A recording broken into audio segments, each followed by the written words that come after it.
I was the long-lost heir to a fortune, but on the very first day I came home, I was framed by the imposter who had taken my place. My own family, without a second thought, hurled accusations at me.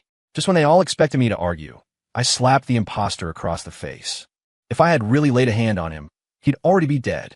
After all, the only truth I've ever believed in is this: if a path is blocked, you punch your way through. Ethan, I can't believe you.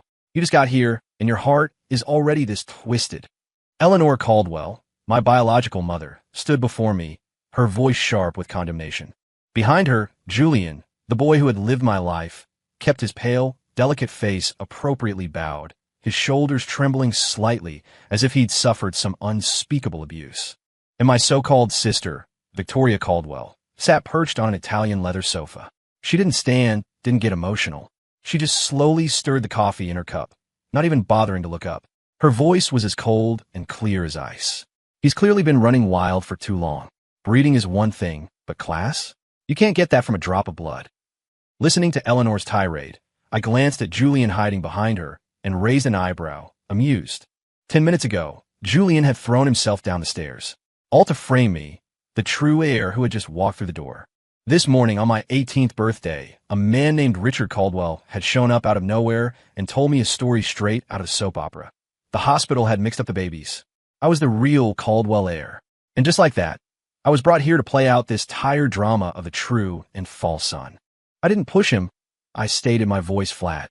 Still lying. Eleanor's head snapped up, her well-preserved face contorted with fury. Our butler saw you push Julian down the stairs with his own eyes. The old butler, standing in the corner, lowered his head. His voice was muffled but firm. Yes, I saw it. It was Mr. Ethan. He reached out and pushed Mr. Julian. He then guiltily avoided my gaze and said no more. Victoria finally set down her coffee cup and looked at me. The disdain in her eyes was palpable. Ethan, do you know why you were brought back? It's not because Mom and Dad wanted you. It's because the Caldwell name can't have its bloodline wandering around out there, even if you have lived like a gutter rat for the past 18 years. She let out a small, cruel laugh. But don't think for a second that just because you're back, you're somebody. We raised Julian. He's kind, considerate, and has impeccable manners. And you, she scammed me from head to toe. Besides that pathetic drop of blood, what do you have? Right on cue, Julian let out a sob and gently tugged on Eleanor's sleeve. Mom, don't be like this. Maybe Ethan didn't mean to. Julian, how can you still defend him at a time like this? Eleanor clutched his hand, her heart aching for him. When she turned back to me, her eyes were practically shooting fire. Look at your brother. Now look at yourself. He's been wrong the moment you set foot in this house. What are your intentions? I ignored her, my gaze fixed on Julian. You're sure it was me who pushed you? Julian glanced at me timidly before quickly looking down again. His voice was faint, but just loud enough for everyone to hear. Ethan, I know you don't like me, but I really don't want to fight with you over anything. As he spoke, tears started to fall. Eleanor exploded. Ethan, get on your knees. Apologize to your brother right now. Otherwise, get the hell out of this house. I'll pretend I never gave birth to you. Victoria added coolly, Mom, don't work yourself up. He's not worth it. Some people are just born rotten to the core. You can't change it. I laughed. Fine, just fine. If I swallowed this insult, my name wasn't Ethan Caldwell. The next second I moved. Almost no one saw how I did it. I took a single half step and was suddenly right in front of Julian. Eleanor's gasp caught in her throat. Victoria's hand froze mid-stir. And then, crack, an incredibly sharp, brutal slap landed squarely on Julian's face. The force was so immense that his entire body went flying like a broken puppet, crashing into a decorative wall 6 feet away. A dull thud echoed through the room. Julian slid to the floor. The corner of his mouth split open, and blood immediately trickled out. He didn't even make a sound before passing out cold. The entire living room fell into a dead silence. Eleanor's mouth was agape, her expression frozen. The coffee spoon in Victoria's hand clattered back into the cup. The old butler was rigid, a statue in the corner. I casually shook my wrist. Assault. I raised an eyebrow, looking at Victoria with a flippant tone. Weren't you all so certain I pushed him down the stairs? It was just a few steps. He barely got a scratch from that fall. It'd be a waste for me to take the blame for such a pathetic result. I strolled toward the stunned Eleanor and the limp form of Julian in her arms. Since you've all decided I'm so vicious, wouldn't I be letting you down if I didn't do something to live up to the name? I bent down, meeting Eleanor's terrified gaze, and pulled a cold smile. See? Now this is what he should look like after I pushed him, right? Mom. I deliberately emphasized the last word, my tone dripping with sarcasm. Eleanor clutched Julian, looking up at me. For the first time, her eyes showed genuine fear, as if she didn't recognize me at all. You animal. He's your brother. Her voice trembled uncontrollably. Security. Security. Somebody help. She suddenly shrieked, her voice piercing the silence. Footsteps pounded urgently. The head of security, Mark, rushed in with several guards in black suits. Ma'am, grab him. Beat him to a pulp. I'll take responsibility if he dies. Eleanor pointed at me, looking completely unhinged. Mark's eyes hardened, and he immediately moved to surround me. My apologies, sir. I sneered, not retreating, but advancing. I lifted my right foot and stomped down. Hard. Boom! A deafening, muffled explosion erupted. The gleaming, expensive Calicut gold marble tile beneath my foot instantly spiderwebbed with terrifying cracks, a small crater forming right where my heel landed. Dust and stone fragments flew into the air. For the third time, the living room plunged into a deathly silence. Mark and all the security guards froze, staring in disbelief at the crater on the floor, then at me, who stood there looking indifferent. They swallowed hard, sweat beading on their foreheads, not daring to take another step forward. What? Weren't you going to beat me? Come on. I'm waiting, I said, my gaze turning cold. Unless you think your heads are harder than this marble floor. Oomph. If I really wanted to hurt him, I glanced at the unconscious Julian. He'd be a corpse right now. You. Eleanor looked at me as if I were a monster that had crawled out of hell. The hand holding Julian trembled violently. The word animal was stuck in her throat, unable to escape. The rage in her eyes had been replaced by a much deeper, primal fear. Victoria, who had been trying to maintain her composure and arrogance, had completely lost her poise. Her coffee cup had tipped over, the brown liquid staining the expensive leather sofa and her skirt, but she didn't seem to notice. Her beautiful eyes were wide with shock and a sliver of fury at having her authority so blatantly challenged. She was no longer the detached, cold observer. I let out a sneer, ignoring the posturing security guards. My gaze fell back on Eleanor and the unconscious Julian. So, can we have a civilized conversation now? My dear mother. I drew out the last word, my voice thick with mockery. Eleanor's lips trembled, but no words came out. I started walking toward the old butler in the corner, the one who had perjured himself from the very beginning. My steps weren't fast, they were almost leisurely, but each one seemed to land on their heartbeats. Seeing me approach, the butler's face went white with terror. He shook like a leaf in an autumn wind, instinctively trying to back away, only to bump into the cold wall behind him. There was nowhere to run. Mr. Butler, I said, stopping in front of him. I leaned in slightly, my eyes level with his terrified, darting gaze. You said earlier that you saw with your own eyes. That I pushed him. My voice was soft, but it carried an immense, unseen pressure. The butler was drenched in a cold sweat, unable to form a coherent sentence. He desperately glanced toward Eleanor and Victoria for help, but they were in no position to offer any. Answer me. My tone turned sharp. Did you see it with your own eyes? Under the crushing pressure, the butler's psychological defenses completely crumbled. His legs gave out, and he nearly collapsed, crying out no. No, I didn't see clearly. When I came over, I only saw Mr. Julian fall, and you, Mr. Ethan, were standing at the top of the stairs. It was Madam and Miss Caldwell who asked me, and I guessed. I was just making it up. I'm sorry. Mr. Ethan, I'm so sorry. The truth was out. Although everyone present, including Eleanor and Victoria, already knew the truth in their hearts, having it ripped out into the open like this still made their faces turn an ugly shade of pale. Eleanor's face was a mixture of white and green. She was mortified, but her fear of me kept her from lashing out. Victoria finally managed to pull herself together from the extreme shock. She took a deep breath, forcing herself to be calm, trying to regain control of the situation, though her voice still trembled slightly. Ethan, even if the butler was mistaken, you had no right to be so vicious. Do you have any respect for this family? Any sense of decency? Decency? As if I just heard the funniest joke in the world, I whipped my head around to face her. Victoria, cut the crap with your nauseating superiority complex. When you all ganged up to frame me, where was your decency? When you were ready to make me kneel and kick me out based on a one-sided story, where was your decency then? I walked toward her step by step. She instinctively leaned back, her fingers tightening on the armrest of the sofa. The rules you set are simple, aren't they? Whoever is weaker is right, and whoever is louder gets their way. I stopped beside her, looming over her, and picked up the coffee cup she had been so leisurely stirring just moments before. You said I've lived like a stray dog? I weighed the delicate porcelain cup in my hand, my voice turning grim. Then let me tell you something. When a stray dog is cornered, it will bite, and it will kill. My fingers tightened slightly. Crack! With a sharp snap, the priceless custom-made coffee cup shattered into pieces in my hand. Porcelain dust and fragments trickled through my fingers. And it's not a picky eater. Victoria gasped, her body going completely rigid. The last trace of color drained from her face, and she looked at me as if I were her worst nightmare. I brushed the porcelain dust from my hands and scanned the room, my eyes sweeping over the terrified butler, the frozen security guards, the unconscious Julian, the horrified Eleanor, and finally landing back on the ashen-faced Victoria. I'm Ethan Caldwell. I'm used to getting my way, and I don't tolerate being wronged in the slightest, I declared, each word slow and deliberate.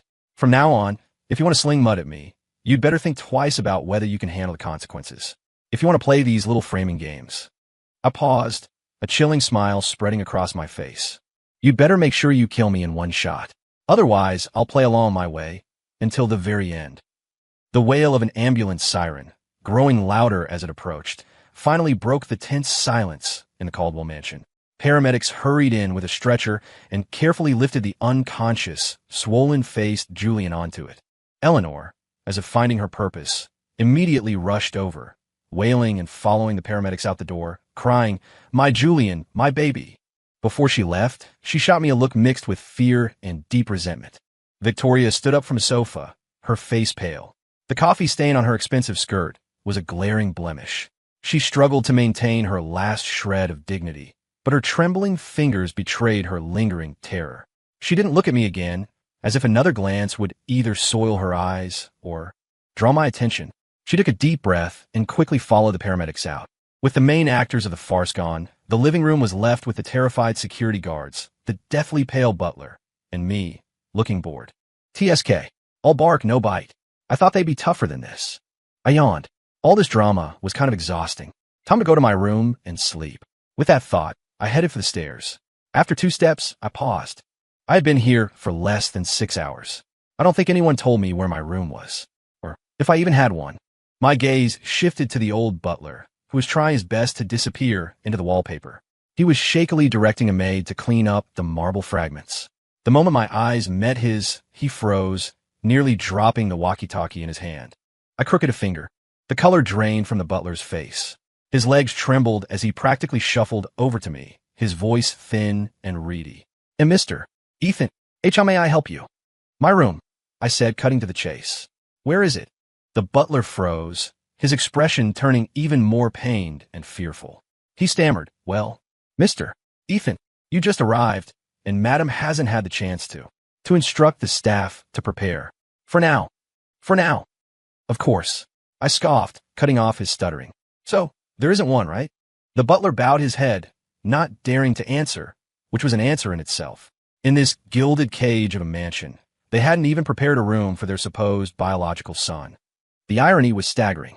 I nodded, acknowledging the fact. Then I asked casually, "So where's Julian's room?" The butler's head snapped up, his eyes wide with a new, disbelieving terror, as if he knew what I was about to do. His lips trembled, but he didn't dare answer. My eyes narrowed, my patience wearing thin. "Do you need to ask again? Or would you like to test the hardness of the floor yourself?" An invisible pressure settled over him. The butler broke out in a cold sweat.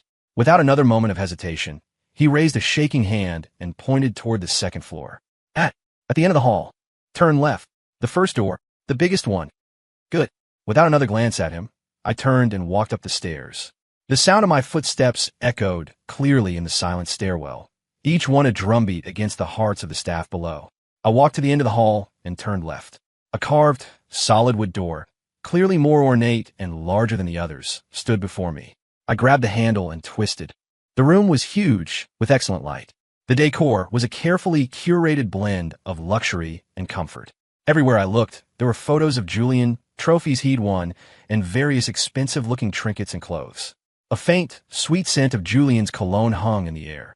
It was a warm, comfortable space, filled with the evidence of a pampered life. A world away from the welcome I, the one who just got back and for whom they hadn't had time to prepare a room, had received. I smirked, but there was no warmth in my eyes. Fine. If there's no place for me, then this place is mine now. I walked inside and pulled open a massive walk-in closet. It was filled with rows of designer clothes, shoes, and accessories. I got to work. I grabbed handfuls of expensive shirts, suits, and jackets, and, as if I were tossing out garbage, threw them into the hallway. Next came the drawers of ties, watches, and cufflinks. They all went out. Shoes? I picked them up one by one and flung them out the door. The books on the shelves, the limited edition models on the desk, the custom picture frames on the nightstand. Every single personal item belonging to Julian was violently cleared out. The sound of things crashing and thudding onto the hallway carpet quickly built a small mountain of clutter. A few maids, who had crept upstairs to see what the commotion was, were frozen in shock at the corner of the hallway, too scared to breathe, let alone intervene. After clearing the closet and the desk, I walked to the bed. After a moment's thought, I grabbed a corner of the bedsheet and ripped it off. Whoosh! The comforter, pillows, and sheets all slid to the floor. I kicked the expensive silk throw pillow out for good measure. When I was done, I surveyed the room, now empty except for the furniture, and dusted off my hands. Much better. I walked to the doorway and looked at the pile of Julian's treasures in the hall. I spoke to the terrified maids huddled around the corner, my voice lazy. Take this trash to the storage room. Or just throw it out, I don't care. From now on, this room belongs to Caldwell. First name Ethan. My voice wasn't loud, but it carried an undeniable authority that echoed down the second-floor hallway. Anyone has a problem with that, they can come up here and talk to me. I didn't sleep deeply. The environment was unfamiliar, and a cloying, sweet scent of cologne still lingered in the air. But I've always been adaptable. If I can lie down, I won't sit. If I can close my eyes, I won't force myself to stay awake. After some time, a muffled, tearful voice, accompanied by heavy footsteps, deliberately broke the silence of the hallway. They were clearly headed for my newly acquired room. The door wasn't locked. Bang! It was thrown open with force, slamming against the wall. I lazily opened my eyes, propping my head up with one hand as I lay on my side, and looked at the doorway. A group of people stood there. At the front was Richard Caldwell, my biological father, a tall, imposing man with a stern face. His expression was grim, his brow furrowed, his eyes a mix of anger, scrutiny, and a faint, weary exhaustion. Beside him was Eleanor, her eyes red and swollen from crying, looking as if she'd been deeply wronged. She clung to Richard's arm, pointing at me, her voice shrill. Richard, look at him. Look, he took Julian's room and threw all of his things out. He's lawless. Absolutely lawless. Victoria followed behind them, still pale, but with that cold, arrogant look back in her eyes. She didn't speak, just stared at me with an "I told you he was trouble" expression. Behind them, maids peeked nervously, and the security chief, Mark, and his men stood ready, looking like they were facing a major threat. Mark tensed instinctively when my gaze swept over him. Quite the welcoming party.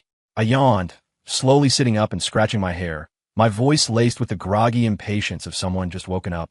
What's all the noise? Can't a guy get some sleep around here? My nonchalant attitude was like pouring gasoline on a fire. Eleanor trembled with rage. Sleep? Ethan, you get down here right now. Get out of Julian's room. You thief. You barbarian. Richard's face grew darker. He took a deep breath, trying to summon the authority of the head of the household. Ethan, what is the meaning of this? Eleanor told me you pushed Julian down the stairs, injured him, and now you've forcibly taken his room? I want an explanation. An explanation? I scoffed, sitting cross-legged on the bed and tilting my head at them. You've all already convicted me, haven't you? What is there left to explain? My gaze shifted to Eleanor and Victoria, full of derision. What? Did you forget to tell him the whole story when you were tattling? Did you forget to mention how you and the butler ganged up to frame me? Did you forget how you were ready to make me kneel and kick me out without hearing my side? Did you forget how Julian really got those bruises? Eleanor was speechless, her eyes darting away before she became even more agitated. Even if the butler was mistaken, you had no right to be so vicious. Julian is still at the hospital getting checked out, and you have the audacity to bully him further by taking his room. Even if they were in the wrong, you shouldn't have resorted to violence. And you certainly shouldn't have seized his room. This family has rules. Richard's voice was laced with an unshakable command. Now, get out of this room immediately and go to the hospital to apologize to Julian. Otherwise what? I interrupted him, slowly getting off the bed. I walked toward the door, my bare feet silent on the plush carpet. I was about the same height as Richard, maybe even a little taller. I met his gaze without flinching. I stopped a foot away from him, my eyes sharp as daggers. Mr. Caldwell, have you forgotten something? I'm not some pathetic stray you can whistle for, waiting for you to toss me a scrap of affection. It was you, the Caldwell family, who came and invited me back. And you know exactly why. I leaned in closer, lowering my voice, but making sure everyone in the doorway could hear. Either we all play nice and keep up appearances, or... I glanced at the tense, sweating Mark. A cold smirk touched my lips. We do things my way, and my rules are simple. Anyone who makes my life difficult, I'll make their life hell. Without waiting for a response, I turned, walked back into the room, and lay down on the bed, ignoring their fuming protests as if they were nothing but air. The next morning, I was woken by the piercing sunlight and a hollow feeling in my stomach. Showering? Using all the lotions and potions in Julian's bathroom? Not interested. I splashed some cold water on my face and shuffled downstairs. The atmosphere in the dining room was harmonious. Richard sat at the head of the table, reading the financial section. Eleanor was sipping her milk. Victoria was elegantly eating a poached egg. Julian was absent, probably still enjoying the VIP treatment at the hospital. I walked over and pulled out the only empty chair, directly across from Victoria and to Richard's left. The chair legs scraped loudly against the marble floor. The peaceful mood at the table instantly shattered. Eleanor set her glass down with a sharp click. She didn't look at me, but her words, laced with the previous night's venom and deliberate disdain, were aimed squarely at me. Well, look what the cat dragged in. What time do you call this? Do you really think you're some grand young master here on vacation? You have no manners at all, making the whole family wait for you. Victoria didn't even look up as she methodically sliced her egg white. Her voice was ice. The schedule of a stray is naturally different from a human's. What kind of punctuality can you expect? Richard rustled his newspaper, saying nothing, which was a clear endorsement of their attack. I ignored their passive-aggressive jabs and scanned the table. Toast, eggs, bacon, fruit salad, milk, coffee. A decent spread, but the portions were precisely for 3 people. My place setting was empty. No cutlery, no plate, not even a glass of water. It was deliberate. I leaned back in my chair, bent my fingers, and tapped my knuckles on the polished tabletop. The sharp talk sound successfully drew the attention of everyone busy at the table. Where's mine? I asked, my tone calm. Eleanor finally deigned to look at me, her eyes overflowing with disgust. As if I'd asked the most ridiculous question, she raised her voice dramatically. Yours? What's yours? Ethan, you nearly disfigured Julian. He's lying in a hospital bed because of you, and you have the nerve to sit here and ask for breakfast? Who gave you the right? Victoria let out a small laugh, setting down her fork and daintily wiping her mouth with a napkin. Her movements were graceful, her words sharp. Mom, what's the point of saying all this to him? If he had any shame, he wouldn't have acted like such an animal yesterday.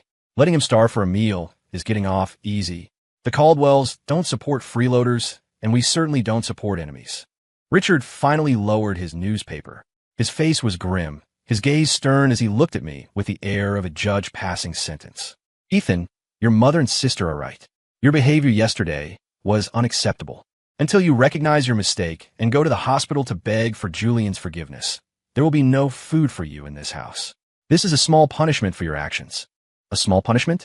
I looked at the 3 of them, one glaring, one sneering, one pontificating. A united front trying to put me in my place, using a meal to assert their pathetic authority, to force me to bow my head and admit fault. A dark fire ignited deep within me, instantly consuming me. Admit fault? Beg for Julian's forgiveness. They weren't worthy. I slowly stood up. My movement made Richard's brow furrow even deeper. What do you think you're doing? Sit down. Are you going to cause more trouble? Eleanor and Victoria also watched me warily, as if afraid I was about to lash out. I ignored them, looking down at the marble dining table. Then I raised my right hand and made a fist. With no warning, no wind-up, just a simple, direct punch that contained an explosive amount of force, I slammed my fist into the center of the table. Boom! A massive crack echoed through the house. The thick, solid marble tabletop, unable to withstand the horrific force, shattered at the point of impact. Stone fragments flew everywhere as cracks spiderwebbed across the entire surface. Everything on the table, plates, glasses, silverware, food, milk, coffee, jumped violently before crashing to the floor as the table completely collapsed. Sauces splattered, porcelain shattered, and coffee and milk splashed everywhere, drenching Eleanor and Victoria. The dining room was instantly a disaster zone. Eleanor's scream caught in her throat. She shot up from her chair, stumbling backward, her face as white as a sheet, as if she'd seen a ghost. Victoria was in an even worse state. Her silk dressing gown was covered in coffee stains and egg yolk. She jumped to her feet, staring at the carnage, at me, at the violent aura radiating off me, her pupils constricting in utter, near-panicked horror.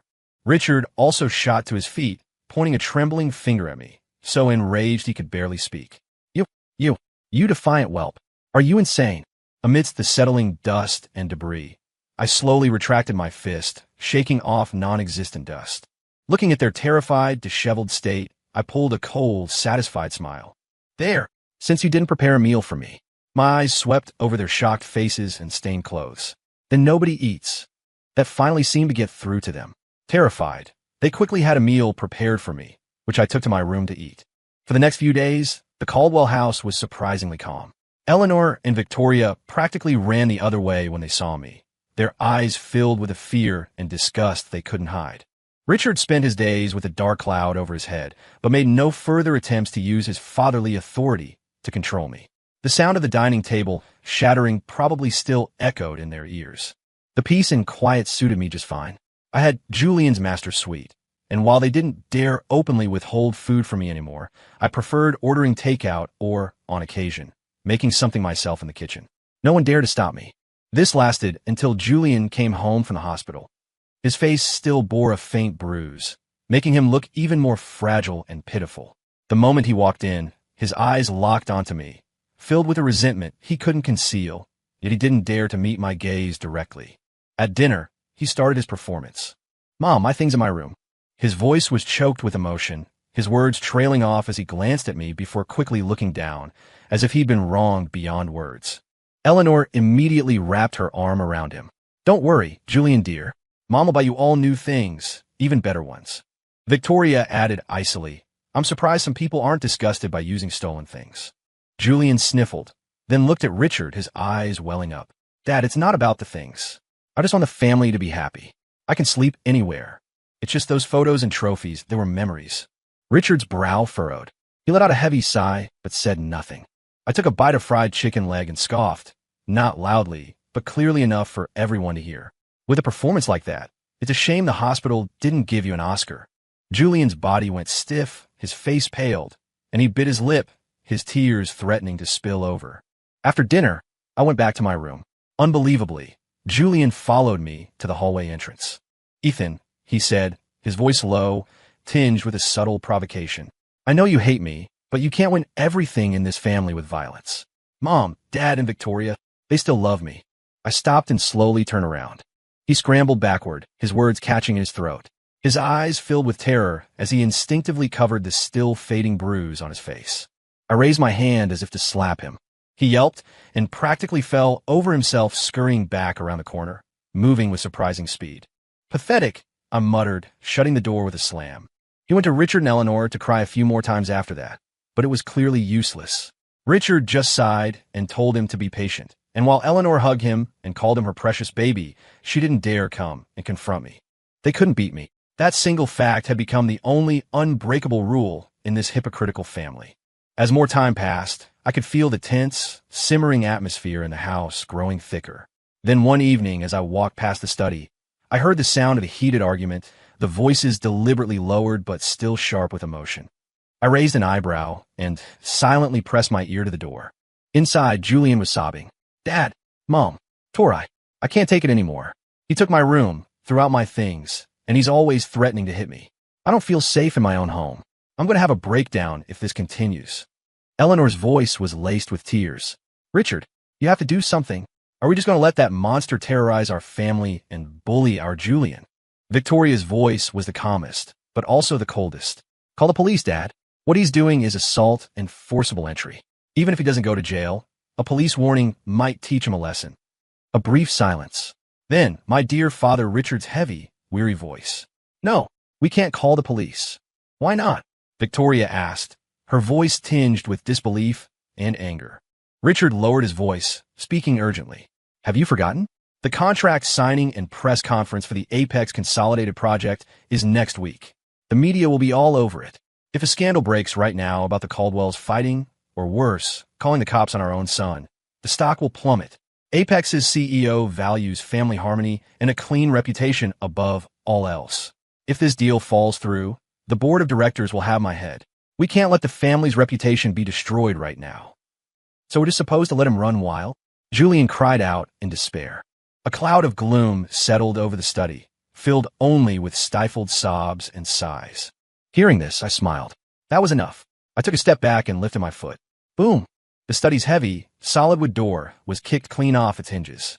The door slammed against the inside wall with a tremendous crash, making all four people inside scream in terror. I strode into the room, my eyes immediately locking onto the trembling Julian. Having a little meeting about how to deal with me? I grinned, but my eyes were ice. No need to be so secretive. I'm right here. What? What do you want? Richard shot up, trying to block my path. But I was faster. I grabbed the collar of the terrified Julian and hauled him off the sofa. Help! Dad! Mom! Tori! Julian shrieked like a pig being slaughtered. Ethan! Stop! Eleanor screamed, trying to rush me. Victoria, her face pale with fear, scrambled backward. I ignored them completely. I drew back my fist and smashed it into Julian's face, the face that sickened me. Thwack crunch. The sounds of fist meeting flesh and Julian's agonized screams filled the room. I wasn't trying to kill him, but it was enough to leave him bruised and battered. Enough to give him a fresh memory of the smell of hospital antiseptic. Honestly, why did he keep provoking me? Richard was shaking with rage, his eyes bloodshot, wanting to intervene, but too afraid. Eleanor was wailing, "My son!" Victoria had hidden behind a bookshelf. Looking down at Julian, curled up on the floor and moaning, I shook my hand, feeling a bit of the anger leave my system. Richard's finger, pointing at me, trembled. The veins on his forehead bulged. He was clearly at the peak of his rage and fear. He let out a roar, as if throwing all caution to the wind. "Ethan, you animal, you monster. If you touch him again, you can get the hell out of this house. Richard Caldwell, don't have a son like you. This family doesn't have a place for you." I paused, slowly straightening up. I looked at him, my face a blank mask. Perfect. I held up a single finger. $1 million, and I'll leave. What? $1 million? Richard stared at me. Are you out of your mind? Eleanor shrieked, as if her tail had been stepped on. That's right. You won't get a single penny. You thief. You barbarian. You beat my Julian, and now you want money? Dream on. Even Victoria peeked out from behind the bookshelf, her voice sharp with disbelief. Ethan, have you no shame? I sneered, nudging the moaning Julian with the toe of my shoe, which made him howl again. Principles? Shame. I looked around at them, my eyes full of contempt. You want to talk to me about that? When you brought me here only to frame me, insult me, and deny me a single meal, where are your principles? Don't lecture me now. I walked up to Richard, getting in his face, seeing the fear he couldn't hide in his eyes. Mr. Caldwell, have you forgotten? You begged me to come back. Why? Because the great Caldwell family couldn't stand the thought of its bloodline being out in the wild, afraid it would tarnish your precious high society reputation. I paused deliberately, watching his pupils constrict. Now you want me to get lost? Fine. I wagged my finger in front of his face. $1 million. To buy out this pathetic blood connection, to buy your family some temporary peace, to save your precious business deal and reputation. It's a bargain. Otherwise, my voice dropped, filled with undisguised menace. I'll stay, and I'll spend every single day playing with your precious adopted son. I'll start by breaking everything in this house. It's not like I paid for it. You. Richard pointed at me, speechless. I'll smash something new every day, starting with this desk, then that antique vase in the living room, and I looked at Eleanor. All those little treasures in your jewelry room look like they could use some rearranging too. Eleanor gasped and clutched her chest, as if she could already see me flushing her diamonds down the toilet. $1 million. To buy peace for your family, a smooth deal for your project, and to keep your precious trinkets from becoming dust. I stared at Richard. It's a good deal, isn't it, Mr. CEO?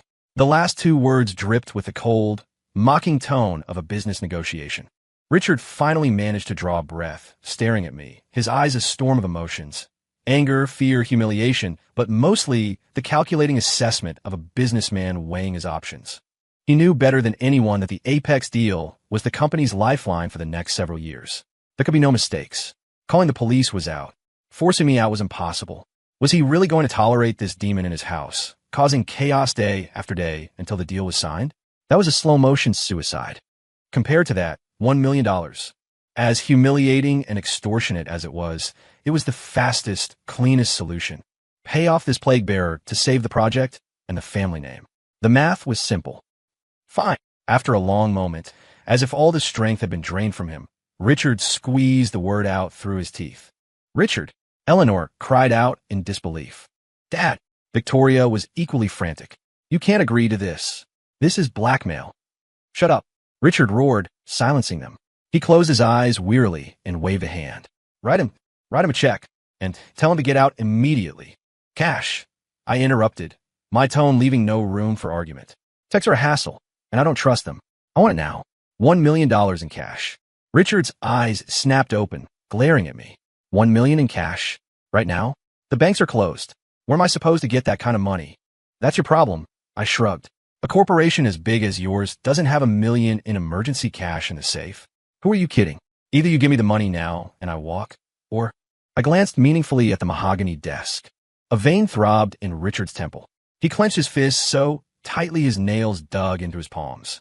Finally, as if accepting his defeat, he made his way to the desk, bent down, and fumbled with something underneath. A moment later, with a soft click, he straightened up, holding a heavy, black briefcase. So the safe was under the desk. Good to know. He slammed the briefcase on the desk and opened it. Inside were neat stacks of $100 bills, 100 stacks of $10,000 each. The crisp new bills filled the air with the scent of fresh ink. Take it and get out. Now. Richard pointed at the door, every word laced with a bone-deep chill of disgust and hatred. Eleanor and Victoria stared at the case of money, their eyes red. $1 million in cash, just given away to this monster. Julian forgot his pain, gawking at the briefcase, his face a mask of jealousy and bitterness. I walked over, closed the lid, and lifted the case, testing its weight. Felt right. Should have been this easy from the start, shouldn't it? I sneered, turned, and walked out without a backward glance. At the doorway, I paused but didn't turn around. Oh, and I forgot to mention my voice was calm. This house, everything in it. I never gave a damn about any of it. But seeing you all, so desperate for me to disappear that you'd bite the bullet and pay me to leave. I paused, letting out a soft chuckle. That was pretty entertaining. With that, I walked out of the Caldwell house, carrying a briefcase with $1 million. Behind me, I could still hear Eleanor's furious screams. You'll regret leaving this family. I didn't listen to their nonsense, leaving without a second thought. After leaving the Caldwell estate, I returned to my institute. During my university years, I had already made groundbreaking innovations in domestic neuromorphic chip technology, and I was now a leader in the field. The so-called Caldwell family, the wealthy elite, in my world, their entire corporate assets combined were worth less than my personal net worth. But they didn't know any of that. If they had treated me with a shred of decency, my abilities could have elevated the Caldwell Corporation to new heights. But now, it's safe to say some people are destined to stay where they are.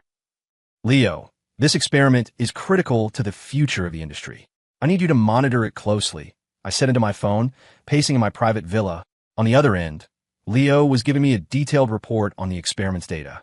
As I listened, I picked up a tablet and pulled up the real-time monitoring interface. Just then, my other personal phone rang. A strange number, but the area code was local. I smirked. Richard Caldwell? He worked fast. The project must have hit a technical snag that his team of incompetents couldn't solve. In a desperate move, he must have pulled some strings to get the number for this DR. Hey, without a second thought, I declined the call. Peace, boss. Did a call just come through? Leo asked, having heard the noise.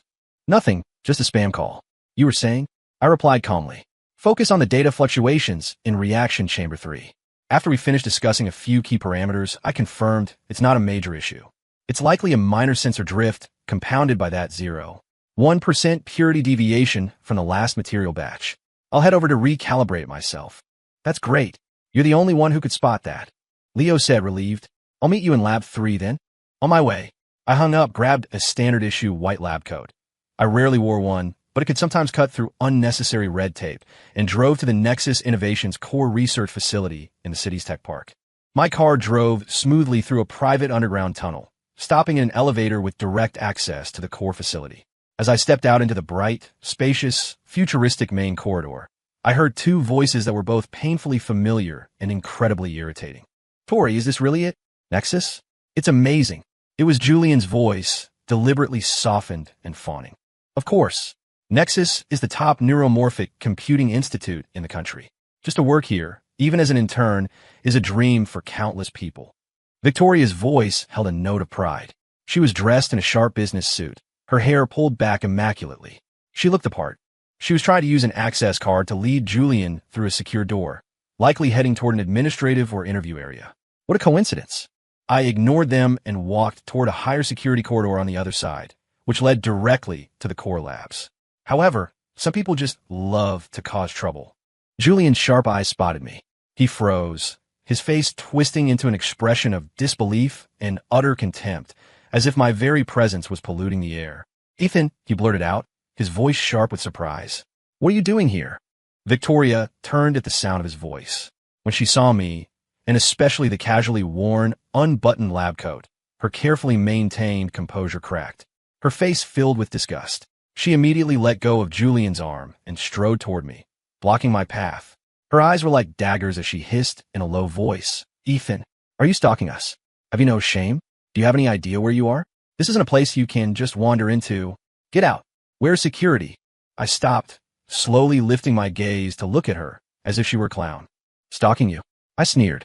Victoria, you really think too highly of yourself. Julian sidled up next to her. With Victoria for backup, and in what he considered a high-class environment, his courage seemed to have grown. Though he still flinched when I raised a hand to adjust my collar, he remembered where he was and puffed out his chest. Tori, why are you wasting your breath? He obviously found out we had an interview today and followed us here to cause trouble. Or, maybe he's here to steal something? Someone with his background, seeing all this high-tech equipment, must be making his hands itchy. Julian's voice was dripping with malicious insinuation. At his words, Victoria's eyes grew even more wary and disgusted. She looked my lab coat up and down as if it were a cheap disguise. Did you hear that? Ethan, this isn't a place for you to run wild. You think you can fool everyone by wearing a stolen lab coat? Do you have any idea what a single project here is worth? If you break anything, we couldn't afford it even if we sold you. She pointed a finger almost at my nose. Get out on your own before I have security throw you out. Don't make this ugly. I watched their little performance, how easily they had judged and sentenced me. I couldn't be bothered to explain. It was all just noise. I lifted my arms slightly, intending only to check my watch and see how much time they had wasted. But the simple movement sent Julian stumbling backward in a conditioned reflex, nearly knocking over a potted plant. His face flashed with terror, his hands flying up to defend himself. His pathetic display drew a few curious glances from researchers passing by in the distance. Julian's face flushed a deep red with shame and anger. He realized he had overreacted in this place he so admired, and the humiliation made him even more aggressive. His voice rose. What? What do you think you're doing? There are cameras everywhere. You wouldn't dare try anything here, would you? Tori, call security. Get this violent psycho out of here.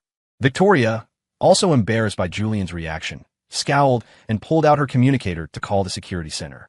Just then, the high-security glass door next to them slid open. A young man in a standard researcher's uniform and glasses rushed out. It was Leo. He looked frantic, as if he was looking for someone. When he saw me, his eyes lit up with relief. Dr. Hayes, you're finally here. The data in Chamber 3 is jumping again. We didn't dare touch anything until you arrived. Dr. Hayes. Victoria's hand, poised to call security, froze in midair.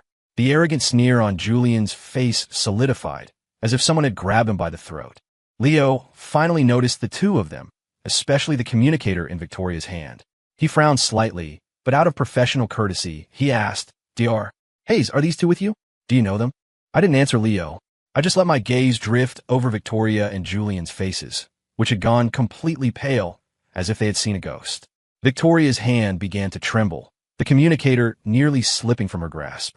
She stared at me, her eyes a storm of shock, disbelief, and the bewildered chaos of having her entire worldview shattered. Dr. Hayes, the name that only appeared in the highest level internal communications and on the bylines of top-tier academic journals. The genius chief scientist her own professors revered as a god, the one they called the soul of Nexus, was Ethan. Julian was completely dumbstruck, his mouth hanging open wide enough to fit an egg.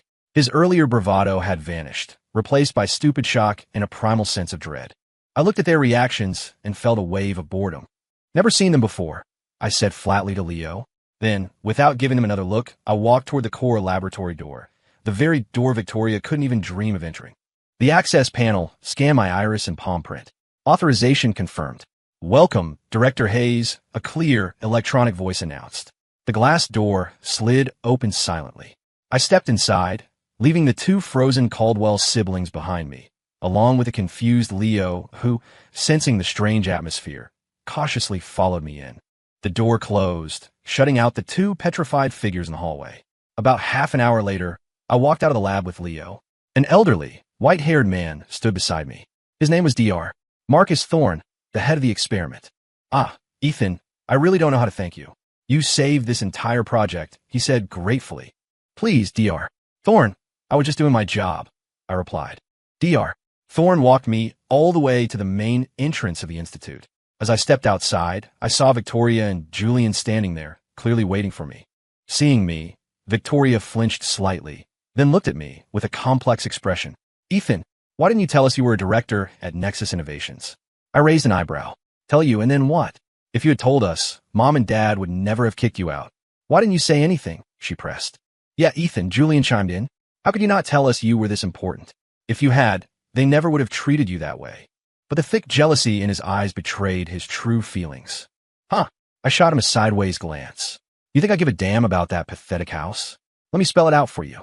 In my eyes, you are all worth nothing. Then I lashed out with my foot. If you got a problem with your brain, go see a doctor. Don't just stand in my way. The kick sent Julian flying, and he collapsed on the ground in pain.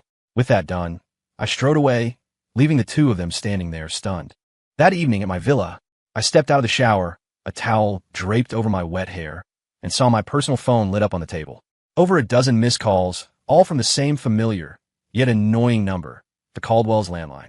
Predictable, I scoffed and tossed the phone back on the table, not bothering with it. Victoria and Julian must have delivered the news quickly for Richard to get this desperate. A few seconds of silence, and then the phone started buzzing again, vibrating insistently on the tabletop as if it would ring forever if I didn't answer. Fine, let's see what other nonsense they can spew. I swiped to answer, put it on speaker, and continued to casually dry my hair. As expected, the moment the call connected, Eleanor's shrill, resentful voice assaulted my ears. Ethan, you think you've grown wings, is that it? How dare you not answer my calls? Do you have any respect for your elders? Who do you think you are? Let me tell you, no matter what, you still came out of my body. You ungrateful monster. If I had known you were such a snake, I never would have let your father look for you. I should have just let you die out there. The same old tirade. A completely unoriginal, shrewish rant.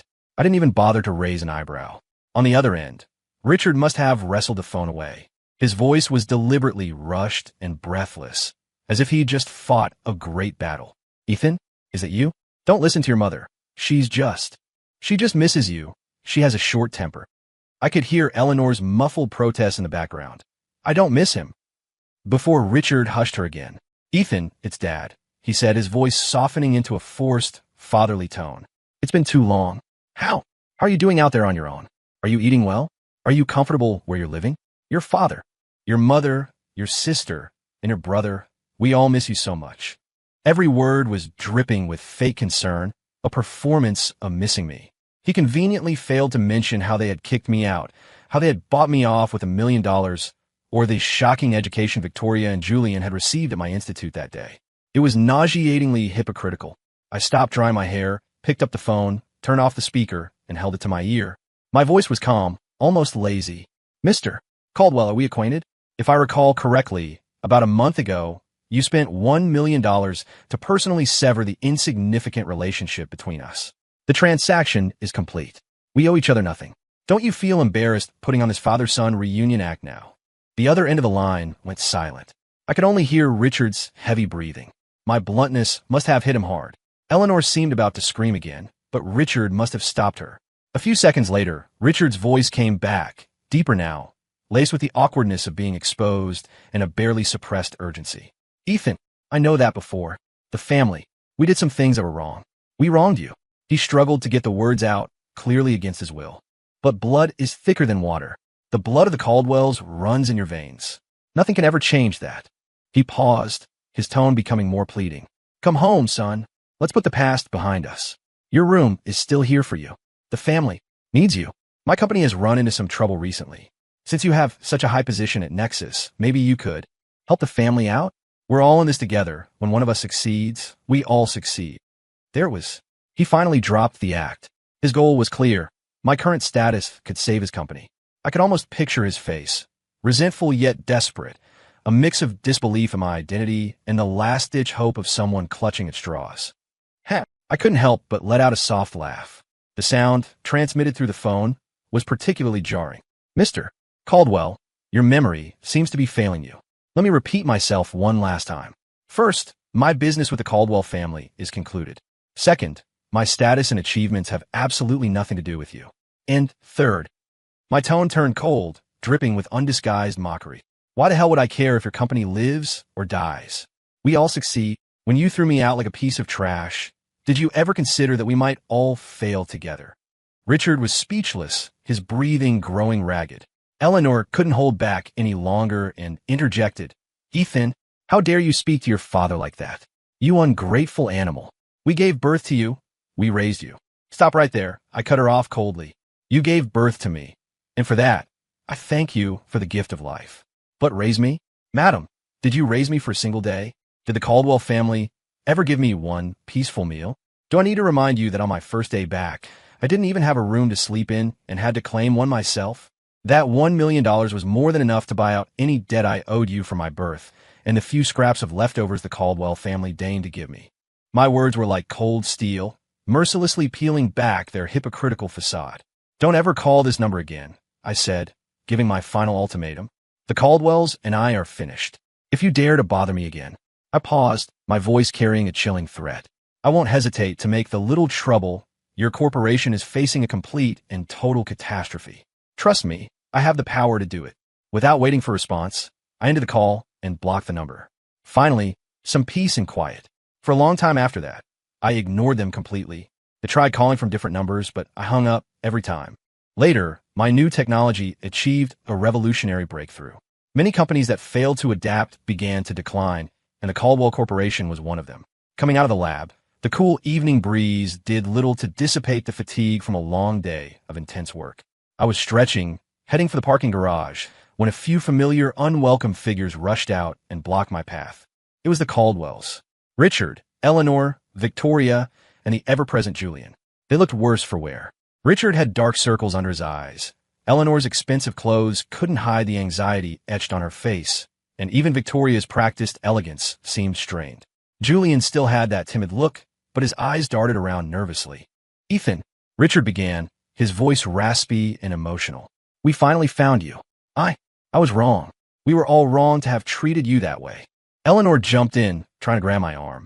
I sidestepped her, and her hand hung awkwardly in the air. Ethan, my dear son, I was foolish, I was blind. You're my flesh and blood. Come home with us, please. Home will always be your home. I watched their performance with cold eyes, saying nothing. Julian stepped forward, his eyes instantly turning red. His acting had improved. Ethan, I'm sorry. I was immature, I was stupid, and I made you angry. If you come back, I'll move out immediately. I won't fight you for anything. Everything the Caldwells have is rightfully yours. I just want our family to be happy. He sounded so sincere, as if he were ready to sacrifice everything for me. Of course, Eleanor immediately pulled him back, her voice sharp. Don't be ridiculous. Julian, you're not going anywhere. This is your home too. She turned back to me, her voice softening again. You see, Ethan, Julian truly sees you as a brother. You two can get along from now on, and that's all your father and I want. Richard nodded eagerly. Yes. Ethan, Julian, you are both my sons. If you come back, I'll immediately announce you as the new head of the corporation. The future of the Caldwell family will be in your hands. As he said this, I saw Julian, standing just behind him, clench his fists so tightly his nails dug into his palms. Beneath his lowered eyelids, his jealousy and resentment were plain to see. Brotherly love? A happy family? Where'd Joe? I scoffed, tired of their nauseating charade. Are you done? I asked, my voice flat. If you're done, then move. Don't block my way. My reaction clearly angered them. The loving father persona vanished from Richard's face, and Eleanor's expression soured instantly. Ethan, don't be so ungrateful. We are humbling ourselves to beg you, and this is how you treat us. Who do you think you are? Without the Caldwell family, you'd be nothing. Exactly. You think you're so great just because you got lucky? You probably used some dirty tricks to get where you are. Julian muttered, his voice dripping with envy. Only Victoria remained somewhat composed. She stepped forward, shielding her parents. Her voice was soft, but laced with an urgent, pleading tone. Ethan, please don't be angry. Mom, Dad, and Julian just miss you. I know we wronged you in the past, but things are different now. You're the director of Nexus. We know all about your achievements. We are genuinely proud of you, and we truly want you to come home. We're family. We can get through this. If you come back, we can discuss any terms you want. She was smarter than the other three. She understood my position meant I was no longer the stray they could push around, but someone they needed to beg. Still, it was disgusting. Family, I said, as if it were the funniest joke I'd ever heard. Are you worthy? I was done talking. I reached out to push Richard out of my way. Ethan, don't think you're blameless in all this. Eleanor shrieked, seeing that I wasn't budging. You had all this power, this genius, and you never said a word. If you had, do you think we would have treated you that way? This is all your fault for hiding it. So you have to come back with us today, she concluded, her absurd logic making me laugh out loud. My fault, I repeated, my voice soft, but it froze the air around us. Eleanor instinctively took a step back, but then puffed out her chest as if she had found some unassailable truth. Isn't it? If you had just told us how brilliant you were, we wouldn't have treated you like that. You did it on purpose. You wanted to watch us make fools of ourselves. You're watching the family struggle, and you won't lift a finger. How can you be so cruel? Richard and Julian seemed to latch onto this, their eyes filling with accusation. Victoria pursed her lips, looking conflicted. I laughed, a genuine, low chuckle at the sheer audacity of their reasoning. Eleanor, I said, using her first name for the first time, my voice stripped of any laziness, leaving only a cold, sharp edge. Do you honestly still believe that the Caldwell family is some golden prize that everyone should be desperate to have? Do you think that all my accomplishments should have been laid at your feet in exchange for a scrap of your attention? I took a step forward. They all took a step back. Why should I have told you anything? My voice was even, but every word was a razor. Was it because you framed me on my first day home? Because you wouldn't even give me a meal? Because you called me a gutter rat and said I had no class? Or was it because of Mr. Richard Caldwell's $1 million buyout? My eyes swept over Richard's face, which had turned a ghostly white. My identity, my abilities, I earned them myself. They have nothing to do with the Caldwell family. They don't belong to you, and they certainly have no obligation to be your bragging rights or your lifeline. As for watching the family struggle, I raised an eyebrow, my voice dripping with scorn. Did I cause you problems? The market made you obsolete. You were incompetent and couldn't protect your own company. What does that have to do with me? And why should I help you? Eleanor's face turned a mottled green, her lips trembling. But you're Caldwell. You have our blood. Funny how you didn't remember that when I had no value, when you kicked me out, I interrupted her coldly. Now that I'm useful, that Caldwell blood is suddenly a golden ticket? Eleanor, the thickness of your skin never ceases to amaze me. I was done with this pointless argument. One last time, I said, my gaze sweeping over each of them, a final judgment. Our relationship was settled the moment I took that $1 million. Whether the Caldwell family lives or dies, rises or falls, has nothing to do with me. Do not show your faces to me again, and do not try to guilt-trip me. My eyes turned ice cold, a clear warning in them. Otherwise, I won't hesitate to use a few little tricks to make the Caldwell Corporation disappear even faster. And I always keep my promises. With that, I turned away, ignoring the shock, fear, anger, and despair on their faces. Richard seemed to make one last, desperate attempt. Ethan, are you really going to be this heartless? He yelled. At that moment, Julian, as if summoning all his courage, rushed forward and spread his arms to block me. Ethan, you can't leave. You have to come home with us today. His touch sent a surge of rage through me. He just wouldn't learn. My eyes narrowed, my patience gone. I kicked out. Thud. I didn't hold back much. Julian screamed as he flew back several feet, landing hard on the pavement. He curled into a ball, clutching his stomach, his face twisted in pain, unable to speak. Julian, Eleanor shrieked, rushing to his side. Ethan, how dare you? Richard yelled, his finger trembling as he pointed at me.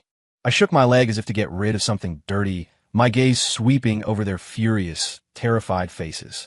Get lost, I said, a single word filled with an undeniable chill. Don't let me see you again. Next time, it will be more than just a kick. Without another word, I got in my car, started the engine, and pulled away, leaving them and their drama behind. In the rearview mirror, I could see Eleanor crying over Julian, Richard stomping his feet in fury, and Victoria standing frozen, her face a pale mask in the fading light. Later that night, I was walking down the street when a dozen men in black rushed out from a small grove of trees. "Hey kid, someone paid a lot of money for you to disappear. Make it easy on yourself, and we'll just break your arms and legs. It'll hurt less." The leader, a man with a scarred face, sneered. I stopped, my eyes scanning the group, a cold smile touching my lips. Is this the best Julian could do? He paid $5 million for you clowns. The scar-faced man's expression changed, shocked that I knew who hired them. "You're asking for it. Get him, boys. Break him." The men rushed me, swinging clubs and knives. My eyes hardened, and the power within me surged. The next second, I moved, a blur of motion. Crack, thwack, snap. The sounds of heavy blows, breaking bones, and agonized screams filled the night. I was a tiger among sheep, every move precise and brutal. A punch to the chest caved in ribs. A chop to the neck dropped a man without a sound. A kick sent another flying into a tree, where he slid to the ground, coughing up blood. In less than a minute, all of them were on the ground, groaning in pain, their limbs broken, bleeding, and utterly defeated. I stepped on the scar-faced man's chest, applying just enough pressure to make him scream. "Tell me, who sent you?" My voice was as cold as ice. It was Mr. Julian Caldwell." The man gasped, terrified. He paid $5 million. Said he wanted you to disappear, or at least crippled." "Good." I removed my foot, not bothering to look at the trash on the ground. "Julian, you really are asking to die." The last of my restraint burned away. I turned and started walking quickly in the direction of the Caldwell mansion, no longer strolling, but moving with cold, hard intent. The Caldwell mansion was brightly lit. I walked up to the ornate, expensive front door and, without hesitating, kicked it. Boom! A deafening crash echoed through the neighborhood. The entire solid wood door, along with its frame, was blown to pieces. Splinters and dust filled the air. The noise instantly alerted everyone inside. In the living room, Richard, Eleanor, Victoria, and Julian were all there as expected. They seemed to be in the middle of a discussion and jumped to their feet in shock. When they saw me emerge from the dust, a cold, murderous aura still clinging to me, their faces went white. "Ethan, what do you think you're doing now?" Richard stammered, a mix of anger and fear. Victoria scrambled to hide behind the sofa. And Eleanor's first instinct was to throw her arms out, shielding the terrified, trembling Julian, and shriek at me. "Ethan, you lunatic! You won't touch my Julian!" I was already consumed by rage. She was in no position to stop me. "Get out of my way!" I snarled, swatting her aside. A burst of energy sent her stumbling backward into a coffee table. She cried out in pain as glass and porcelain shattered around her. "Mom!" Julian screamed in terror. I closed the distance in an instant, grabbing him by the collar and lifting him off the ground like a kitten. $5 million? To make me disappear? I stared into his fear-contorted face, my eyes like chips of ice. "Julian, who gave you the nerve?" "Huh." Without waiting for an answer, I let my fists fly. Help! Dad! Mom! Tori! Help me!" Julian's screams were inhuman. Snot and tears streamed down his face as he struggled uselessly. "Ethan, stop! He's your brother," Richard yelled, dancing on the spot, too afraid to intervene. "Brother?" I sneered between punches. "You'll find out soon enough if that's true." Eleanor struggled to get up, crying, "Ethan, you animal. Let him go. It wasn't Julian's fault. It was me. I told him to hire someone to teach you a lesson. Hit me if you want to hit someone." I stopped abruptly, dropping the bruised and barely conscious Julian to the floor like a sack of garbage. I reached into my pocket, pulled out a folded piece of paper, and tossed it at Richard and Eleanor's feet. "Teach me a lesson? Take a look at this first." The paper landed near Eleanor's hand. She instinctively picked it up and opened it. Richard leaned over her shoulder. It was a DNA paternity test report. Client: Ethan Caldwell. Subject 1, Richard Caldwell. Subject 2, Julian Caldwell. Result: the genetic evidence supports the conclusion that Subject 1, Richard Caldwell, is the biological father of Subject 2, Julian Caldwell. The words were there in black and white, undeniable. Eleanor's eyes were glued to the page. They grew wider and wider, her pupils constricting, her fingers starting to shake uncontrollably. "No, impossible. This can't be." She shook her head violently, her voice a shrill shriek. "It's fake. This is a fake. Ethan, you forged this." Richard's face had also turned a deathly pale, a a cold sweat breaking out on his forehead. His eyes were wide with terror and disbelief. He pointed at me. Where? Where did you get this? You're lying. I sneered. Fake. Richard, do you need me to collect another sample and do the test again in front of everyone? Or would you prefer I explain how the hospital managed to mix up the babies so conveniently all those years ago? And who, exactly, had the power to tamper with records at a hospital owned by the Caldwell family, to swap my dear brother in and throw me, the real son, out? Every word was a hammer blow to Eleanor's heart. She whipped her head around, staring at the pale, sweating Richard, then at the curled-up form of Julian on the floor, the boy she had loved and protected for 18 years. It all made sense. Why Richard had always favored Julian. Why, if you look closely, Julian bore a faint resemblance to Richard. Why Richard had insisted on not investigating the mix-up at the hospital. Why, after I returned, he had pretended to be fair but always secretly sided with Julian. The boy she had treasured as her own, the boy for whom she had mistreated her biological son, was her husband's illegitimate child. And her beloved husband had orchestrated the entire deception. She had been a fool, deceived for 18 years. She had poured her love into another woman's child for 18 years. And for that child, she had pushed her own son further and further away. A horrifying, inhuman scream tore from Eleanor's throat. She ripped the report to shreds. Laughing and crying like a madwoman, she pointed at Richard. It was you, Richard Caldwell. You bastard. You made a fool of me. Ha ha ha. An illegitimate son. The child I loved for 18 years is your bastard. Ha ha. This is karma. This is karma. She lunged at Julian on the floor. You bastard child. Give me back my life. Give me back my years. Julian scrambled away in terror. Richard tried to restrain her, but she raked her nails across his face. The scene descended into chaos. Victoria stared, dumbfounded, at the unbelievable drama unfolding before her, her entire world collapsing. I watched the farce unfold, feeling nothing but a cold, weary disgust. Richard, Julian, I said, my voice cutting through the noise. Hiring a hitman is a serious crime. Even if you fail, you can look forward to a long time in prison. With that, I turned my back on the hysterical Eleanor, the ashen-faced Richard, and the terrified Julian, who had wet himself. At the door, I took out my phone. I sent the package I had prepared, the DNA report, the audio confession from the hired thug, and a meticulously compiled dossier of Richard Caldwell's corporate malfeasance, to the New York Times, the Wall Street Journal, and a dozen influential X, formerly Twitter, accounts. The subject line was simple: billion-dollar scandal. Caldwell Corp CEO swapped heirs. Illegitimate son hired hitman to murder true heir. Then, I walked away from the wreckage of the Caldwell family for good, leaving their madness and despair behind me. The aftermath was exactly as I had predicted, only more explosive. The internet erupted. Caldwell Corp, Richard Caldwell, and illegitimate son hitman trended worldwide, each with a blazing red breaking tag. Public outrage was a tidal wave. This is crazier than a movie. Richard Caldwell is a monster, swapping out his own kid so his bastard could live a life of luxury. And Julian is pure evil. Hiring a hitman. I feel bad for Eleanor, but she got what she deserved for treating her real son so horribly. Dox them. Boycott Caldwell Corp. Let this evil company burn. Someone call the police. They need to be locked up forever. The Caldwell Corporation's stock flatlined at the opening bell and didn't recover. Partners terminated their contracts, banks called in their loans, and suppliers demanded payment. The once mighty empire crumbled into bankruptcy within days. The police launched a swift investigation. With the evidence I provided, Richard was arrested for corporate fraud, kidnapping, and a host of other financial crimes. Julian was arrested for conspiracy to commit murder. Father and son would face the full force of the law. Eleanor, I heard, had a complete psychotic break and was committed to a psychiatric hospital. Victoria sold off all her luxury goods and quietly left the city, never to be heard from again.